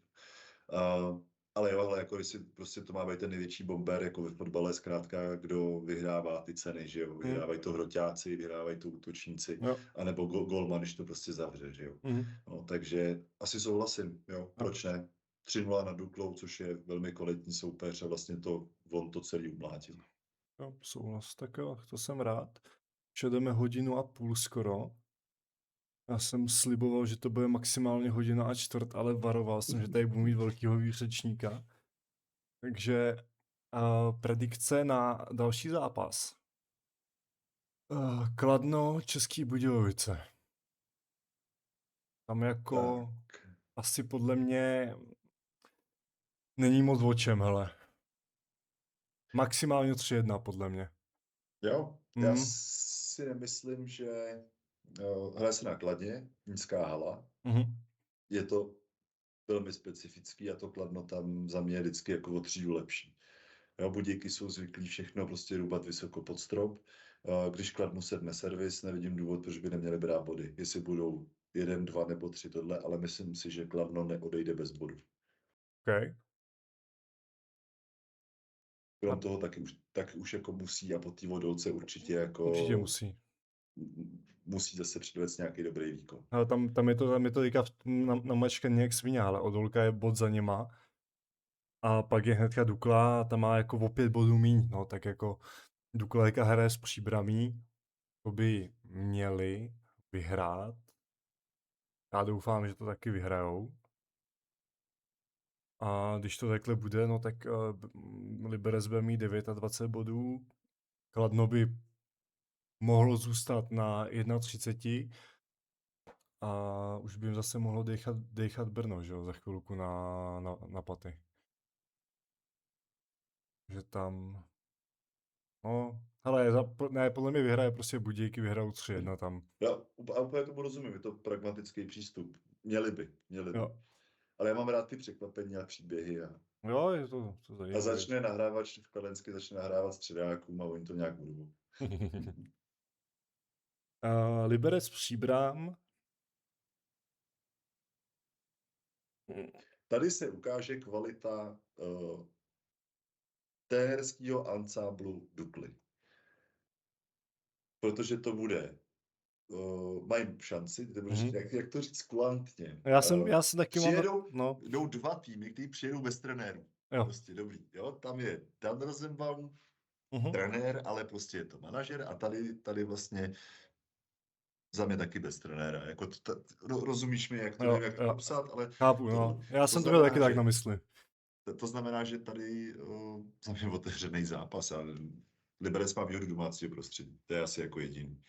Ale zase jako sorry, jestli hraješ v Liberta, já nevím, tak tím, že jsem tam hrál 3 roky, by se tam vždycky hrál dobře, ale třeba vím, že Kohda vždycky nadával, že to je hrozný tam, tak asi pro každýho to je hodně Já v Liberci jako, taky tam moc, mi to tam jako nikdy nesedlo.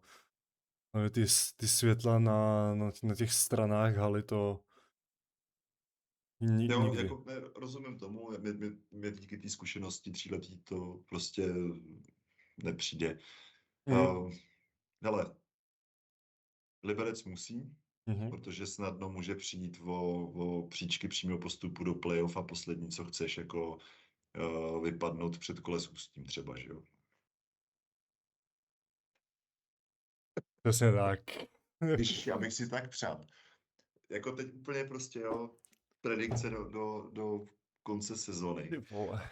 My porazíme teď Zlín, porazíme Beskydy, prostě sem ještě doma Ostravu máme, že jo, něco se nám povede a budeme 10. Prostě zázrak se stane, jo, Kolouch to vytáhne nahoru a Dukla bude na 7. místě. Já ve severočeský klasický derby se tu proti Dukle, všechno otevřený v tu chvíli, že jo, tam budou, to oni budou tisíckrát víc nervózní než my, protože my jsme to prostě už zachránili a místo baráže s Dobřichovicema, Hradcema nebo nějakou prdělí z Moravy prostě budeme hrát pořádný zápas. S Duklou, takže tak. A já si rychle jenom skočím Jo, v klidu, úplně. No, už jedeme o hodinu 30, ale už vás můžu uklidnit, že už to bude jenom fakt chvilinka. No, už to moc dlouhý nebude a myslím si, že Máru to je určitě zajímavý. Tak, Tak jsem zpět. no ale hele, když vy byste byli 7, ne, vy My byste 7. byli 10, ty Hele, my vole, vy 7 7. nebráním se tomu, ale to už bychom museli porazit ty budějky v cestě, třeba nám stojí, takže... Kdybyste vy byli 10, tak a kde by potom se jako třeba viděl, když už děláš takový velký jako pragmatický predikce, kde bys pak viděl jako Brno, jako třeba 4. vůbec, nebo? 8., 9., 11., to je mi jedno. Jo, takhle, no. Ne, ale když to na to koukám, tak mám tu tabulku tady před tebou, jo. Odolka, pod odolkou je už podle mě čára, Mhm, nebo ne úplně tlustá, ale už se tam tou výhrou teď nad tím Kladnem, tak vlastně vytvořili takový odskok té top 5. Ty se teď s Kladnem nějak mhm, budou tam držet, to už myslím vyjde. A pak to máš 26, 25, Liberec, Brno. A furt není konec, že jo? Kolik je do mhm. konce? 6 kol, 7 kol, každý to má jinak. Jo, no, 7 kol jako takových. No. A jako to je strašně moc bodů. Je, no. To je strašně moc bodů, ale za mě už jako, aby Liberec přeskočil Odolku, tak v aktuálním rozpoložení s aktuálním kádrem a celkově tím týmem jako takovým to podle mě nedá. Mhm, A teď teda Brno si zkomplikovalo život tím, že od nás, nebo dostali, no, takže tady odteď odvezli jenom 1 bod. mhm. Oni hráli hodně, oni už teď mohli být na krásném 6. místě. Mohla se plnit ta moje predikce, ale to zase by bylo pro nás těžší, že jo. Takže proč ne? Oni teď si cestou do Brna po D1 si řekli, že jsou fakt odsasové, že se to asi jako dalo uhrát líp a asi si řekneme, koho mají další zápas a za mě jako je to otevřený a ten Liberec to nebude mít vůbec jednoduchý, budou pod drobnohledem, ty hráči budou pod Bude hodně velký tlakem, tlak, no. no, Zvedení. a pod nima není nikdo, kdo by měl cokoliv ztratit, no. Mhm. A my A to můžou Brno má na to překvapit. největší kolem, přesně tak. Mhm. A ona i ta příbrama, uvidíme, jestli tam třeba objeví nějaký i jako trenér, který to tam pomůže Danovi trošku dát dohromady. Mhm. Je tam hodně cizinců, potřebují dobře trénovat, najít optimální sestavu. Už do toho předkola oni taky můžou zjistit ještě nějaký body zajímavý. Takže Jasně. a teď třeba kor v tom Liberci, že jo? A může to začít, že jo? Mhm. Příbram vyhraje za 3 body, Liberec, dotáhnou se na Liberec už tak trošku. To by bylo... Kdo ví? Ani to nechci ani tomu Liberce jako přivolávat, že by měli s Příbramí prohrát. To bych rád jenom řekl, já jim to jako nepřeju. A jenom se fakt jako o ten tým bojím, protože mi to nepřijde, že to tam je úplně všechno OK. Jasný. Jako, ale nemluvíme, my tady nemluvíme jako nějaký jako, že bychom to někomu to jsou fakta prostě. To každý, kdo se o ten volejbal zajímá, tak prostě musí vidět, že ten Liberec, jak říkáš, není OK. Něco se tam prostě děje. A další zápas pak jsou Beskydy Ostrava, takže takový Derbíčko. ostravský derbíčko. Já, abych ti pravdu řekl, tak si nejsem jistý ani jedním týmem. Ostrava sice má nahraný body, má o 7 bodů víc jak Beskydy, ale ty jejich výkony jsou taky jak na horský dráze. A hraje se kde? Hraje se v Beskydech. A tam ta atmosféra taky není úplně dobrá. Ještě teďka na derby, to taky nebude dobrý. Aby tam Beskydy neurvali nějaký bod. To je jediná velká škoda, že ty Beskydy hrajou v takový s prominutím prvoligový hale. Jako sorry, aby ses jako fanoušek musel prakticky přezouvat, když jdeš na tribunu. No, To je jako není úplně důstojný. Ta hala je no. super, my tam jezdíme na mládežnický turné, Mhm. v tomhle tom OK. I když to je taky škoda, oni postaví novou halu, nevědou se tam 2 kurty na extraligu jako napříč, jo, Jasný. jenom jeden center, Jo. to mi přijde jako dobrý, on každý metr té haly stojí strašně moc peněz, jo, ale cajk, hele, mají novou halu, my teda taky, ale postavili nám basketáci, co bychom dali za vlastní volejbalov, abych mohl pořádat každý víkend turnaj, nemusel jsem furt jezdit do Ostravy jak šulin. Mhm. Takže Takže tak, no. Hele, já takhle, já doufám, nevěřím úplně, ale doufám, že vyhraje Ostrava za 3 body. Jenom kvůli naší situaci. Okay. Takže budu fandit polský enklávě v Ostravě, ať se na to nevyprdnou, ať je to baví a ať vyhrajou v Beskydech. No, asi 3-1 ova. 1 ova. Si myslím, no, že vyhrajou. Myslím si, že vyhraje. Jo. S tím chci mluvit v pohodě. Ale pak tady je Zlín na Ústí. No. A Píčáček. buď nezaujatý. Um, Zlín má jednu velkou nevýhodu. Je bez Bartoše. Takže jako, i kdyby neměl hrát, tak by toho úplně moc nenahrál, tak furt to byl jako zkušený kluk, který tam určitě dodal nějakou klid, jistotu, poradil a tohle, takže vlastně hrajou bez něj. A hele, já tam teda nemůžu být, nebo bych tam jako asi úplně nejel, ale za mě to bude jako hodně otevřený, záleží, jak zahraje Lanky. U nás to je, co si budeme mluvat, jenom o něm. Teď jsme se tady bavili o výkonech zlínského univerzála. Stačí, aby se nám najednou prostě, aby nás vytloukal nebo něco, nedařilo se nám ho bránit. A může to být asi, ten zápas může dopadnout jakkoliv. No. Zase jako teď beru to, že prohráli se Zlínem, předtím dokázali porazit zase lepší brám, jo, což jako překvapení pro mě. No. Ale za mě... Prohrajou a vyhrajou venku v Beskydech, jo, dejme tomu. Takže jako nahoru dolů. No.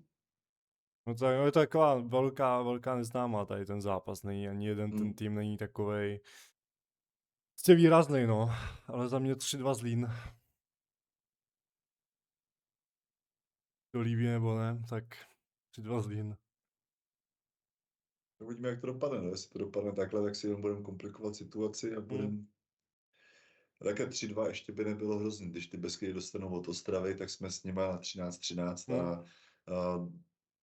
až následující sobotu, že jo, hrajeme s Beskydama, no. Ale ten tvůj scénář by trošku hodil vidle do toho, že chci hrát předkolo playoff z Liberce. Ale já ti nechci říkat, jak to bude kurva těžký, abys mohl chtěl hrát předkolo jako s Libercem, ale bude to kurva těžký, jako. Jako dostat se na to předkolo, jo, to samotný předkolo už bude pohoda, jako to bude No procházka a růžovým dostat se tam, ale to je jako to peklo, vole. Přesně tak, jo. No a pak, hele, Praha, Brno, v Brně. Praha, ty vole, nikdy v Brně jako nehrála nějak dobře. No se na komu se hraje špatně. Proč? Ne. Brno má Pražáka, že jo? No to je ono, no. Agent, vole. Přesně Já jsem, musí to být povinný 3 body pro, no, měly by to být povinný 3 body pro Prahu. S čím Brňáci přijdou,